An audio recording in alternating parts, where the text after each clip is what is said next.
Joy Quilts. Today what we're going to talk about is how to make sure your quilt top is flat. I had a friend recently attend a quilt show and her question to me was, why do a lot of these quilts done by long armors look not flat when they hang on the wall? They're kind of bubbly a little bit. Well, the reason for that is because if you pin it down at the bottom, you're going to be pulling it, and as it goes over that roll, it kind of is different because some is on top, some is the batting, and then some of the backing is underneath. Not all of it is. So what happens is you're pulling at a different rate. It's kind of like rolling something around a paper towel roll. The inside rolls quicker than the outside does. So what we do is we float our quilt tops.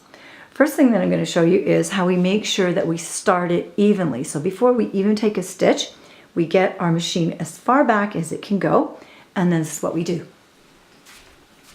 Just watch. See how that goes right along the back and right along the edge of the quilt. So basically what that's telling me is my quilt is mounted straight on the frame, and I'm not going to have that kind of problem. The next thing we're going to do is pull up the top rail. I'm release it to about here. I'm jumping on the frame here. I'm going to put a pin at the right side, and then we're going to scoot over here and put a pin at the left side. What this is going to do, because we're floating this quilt top, is it's going to tell me if it's varying from left to right as we move through the quilting process, because that is not what you want. Okay, so we're going to select the design, and which is what we programmed in the last video. And now we're going to let it start. We're going to choose the start point, of course.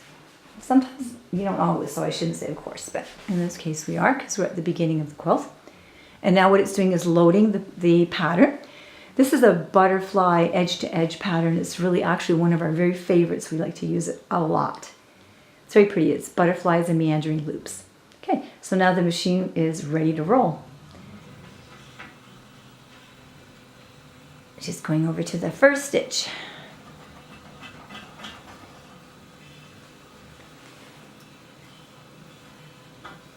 So we also allow 3/4 of an inch at the top of the quilt and 3/4 of an inch at the bottom, which gives you room for your binding, and the sides are basically 3/4 of an inch to an inch. Okay, so now we can hear the bobbin thread and tell the machine to start quilting.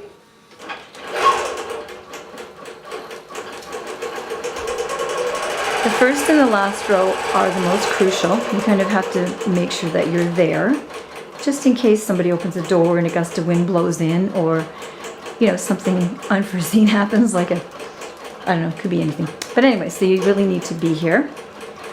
It has a full bobbin right now, and it's got a full spool of thread, so I'm not too worried about anything like that going wrong. So we're just going to let this go through. I can speed it up a little bit. It's going at half speed right now. We can go a little bit quicker than that.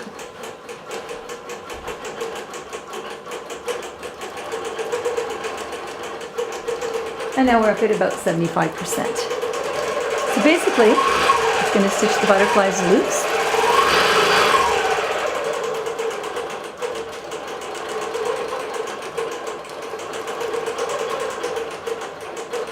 This will avoid any problems such as bunching up or not hanging straight, because sometimes it's hard to judge how tight to make everything.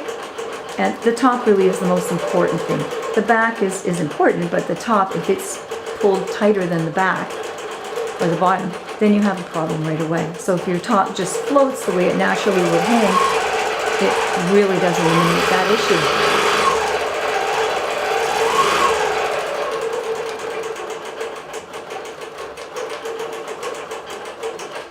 So we'll be putting out a short clip on a close-up of this quilt on Facebook and Instagram. Joyquilts. Joyquilts@hotmail.com, Facebook, Instagram. And soon we'll see you at the Edmonton Quilt Shop, June 2nd.